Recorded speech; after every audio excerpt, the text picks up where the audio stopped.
the president was held accountable for his reckless behavior. No, just because he gets a laugh for saying the cruel things that he says doesn't mean he's funny. Just to get this off the table right away, we impeach the president immediately. No one is above the law, and the Constitution is the supreme law of the land. Good, that's good. We've been hearing from people all over the country since last night and this morning. Seems like people have a spring in their step because the president was held accountable for his reckless behavior.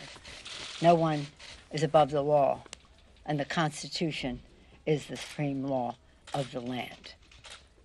No one is above the law, and the president has been held accountable. It really is interesting to see the response that we are getting, bipartisan, across party lines. I myself want to say I have a spring in my step because of the moral courage of our caucus. To see them all, so many of 100 members, go to the floor, that's all that we had time for, to go to the floor and speak about our Constitution, about the facts of the case, so clearly, so patriotically, so prayerfully, and so solemnly, but so definitely. Just to get this off the table right away, we impeached the president immediately. Everybody was on to the next thing. The next thing for us will be when we see the process that is set forth in the Senate, then we'll know the number of managers that we may have to go forward and who we would choose. That's what I said last night. That's what I'm saying now. The precedent for this, and I met with my 6 chairs after some of us were together for a press conference after the votes last night, and we discussed the precedent of it all, and that is in the most recent case taking up an impeachment, there was a proposal on the floor put together in a bipartisan way. 100 senators voted for the process on how they would go forward on the case of President Clinton. We would hope that they could come to some conclusion like that. But in any event, we're ready. When we see what they have, we'll know who and how many we will send over. That's all I'm going to say about that now. We've had a very eventful week. I'm so proud of our members and really in some cases the bipartisanship of some of this and some not. Last year's campaign we said for the people we would lower the cost of health care, starting with lowering the cost of prescription drugs and preserving the pre-existing condition benefit. Within the past week we passed the Elijah Cummings Lower Drug Costs Now Act, which does just that. As we were passing it last week, we discussed the particulars of it. But with the savings that we gained from that, I think it's important to note that we already said we would be spending the hundreds of billions of dollars in savings on expanding benefits for Medicare, dental, visual, hearing, and the biggest expansion of Medicare since its inception. Next, we did lower an important bipartisan bill, the appropriations bill, to keep government open and to do so early enough so that you knew to make your weekend plans and get started for all the holidays you may be observing. And that was a major accomplishment. It took constant back and forth, but we ended up, as I have always said, as an appropriator myself, one forged in that culture, left to their own devices, the appropriators can get the job done. And I salute Chairwoman Nita Lowey for her work, the ranking member as well. And we're very pleased with that legislation. I guess they'll take up cloture or something on the Senate pretty soon, and hopefully it will be on its way to the president for a signature. Before I leave the subject of impeachment, though, let me commend our 6th chairman, Adam Schiff,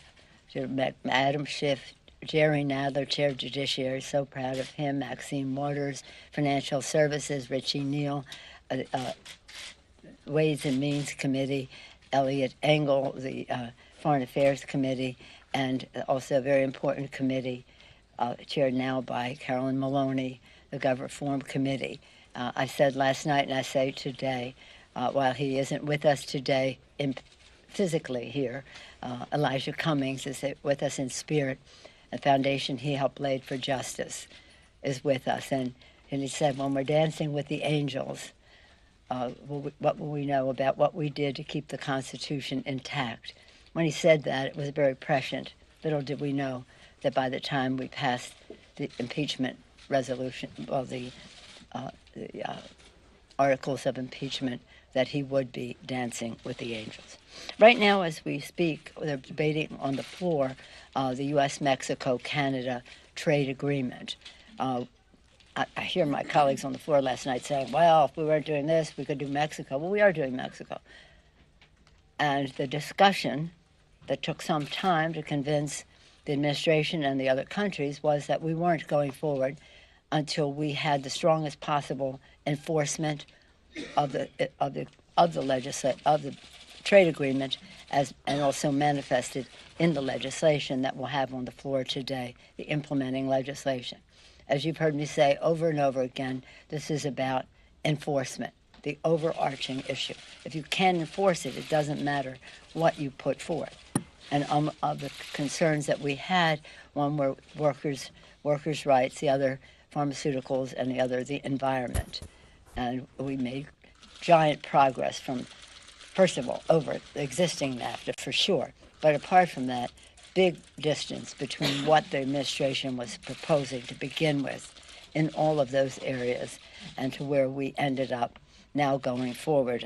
I'm very pleased to have the statement today that went out from the AFL-CIO, from Richard Trumka. He said, we are proud. He said, there is no denying that the trade rules in America will now be fair. Working people have created a new standard for future trade negotiations. I think it's a template for future trade agreements. Some of my members think, let's not give it that much. But we'll see how it goes in the implementation. That means everything. Then after that, today, we will do SALT. And that is going to be the state and local tax that the Republicans put on to punish blue states largely. It is paid for, this legislation, to repeal the SALT tax, and it will be paid for by increasing the rate on wealthiest individuals in our country. When the president first proposed his tax scam, they were saying, we're never going to lower the individual rate. And then they did. And now we will raise it again to repeal SALT. So we're very proud of what we have done. As you know, the Republicans keep saying, well, we should be working. You know, we've sent over 400 bills, 275 of them sitting on Mitch McConnell's desk. Well, 400, but 275 of those, at least, are bipartisan. The range of subjects is, well, you've heard me say it, but it bears repeating, I think. That includes all of our top 10 pieces of legislation, bipartisan background checks, expanding background checks. People have to have a background check unless they buy it at a gun show, online, or in some kind of straw transaction. So this is not creating background checks. It is expanding them, and as well as the South Carolina. One is H.R. 8, the other 1112. 295 days ago, we sent those bills to Mitch McConnell, the Grim Reaper. I've news for him. He may think they're dead on arrival there, but they are alive and well in the general public. And every day that he does not take up that legislation, because he knows it will pass. He fears that it will pass, or else he'd take it up. Every day that he does not pass it, 100 people die. Not all of them would, by gun violence, not all of them would be saved by the legislation, but some. And so we urge him to take up that life-saving legislation. The list goes on. Paycheck fairness, equal pay for equal work, Violence Against Women Act, again, about women, the legislation to raise the minimum wage of the 30-some million, 32, 33 million people who will get a pay raise with the increase in the minimum wage. Over 20 million of them are women. The Equality Act and discrimination against the LGBTQ community, Dream and Promise Act, the SAFE Act, Save Our Federal Elections Act, Butch Lewis Act, protecting pensions for America's workers, Farm Workforce Modernization Act, which we passed the other day. It was bipartisan support and has bipartisan support inside and outside the Congress. Again, lower drug costs now. One other bill that we did pass that we had an enrollment ceremony, perhaps some of you came, was the Future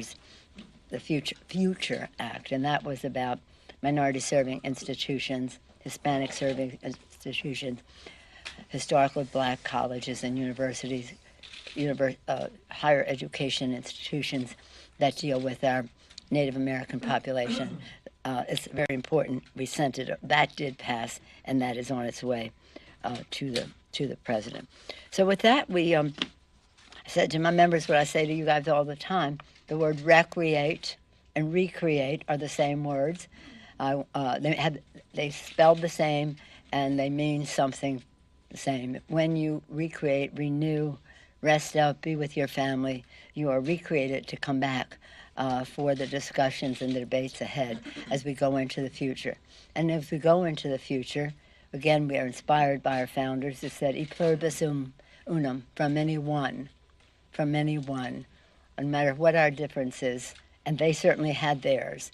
We always have to remember that we are one country. I have my speaker's pin on today, but many times I have on the flag pin, which said, one country, one destiny.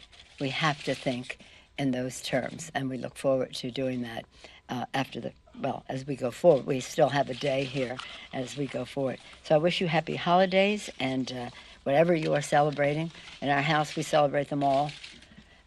Christmas, Hanukkah, Kwanzaa, New Year's, whatever else. But I hope you have it. Now I'll have time for a few questions.